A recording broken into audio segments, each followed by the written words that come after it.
আল্লাহর নবীর গান বললে, শান বললে, নামাজ পড়লে যেমন ইবাদত হয়, আল্লাহর নবীর গান বললে, শান বললে ইবাদত হয়। সুবহানাল্লাহ বলে।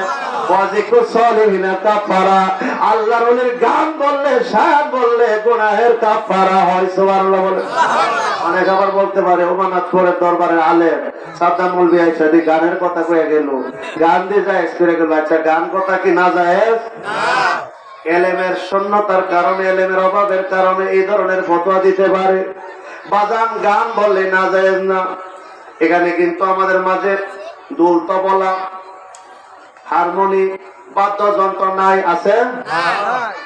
আর যারা করতেছে এরা জায়েজ কইরে করতেছে, এসব নাই। আমরা অন্তরের প্রেমের জোশ লাগাইয়া প্রেমের ভাব প্রকাশ করি। কি বলেন ঠিক কিনা? অন্তর থেকে ভাবটা আমরা জবান দ্বারা প্রকাশ করি। আমি নবীর প্রেমে দেওয়ানা, নবী ছাড়া আমার জান বাসে না।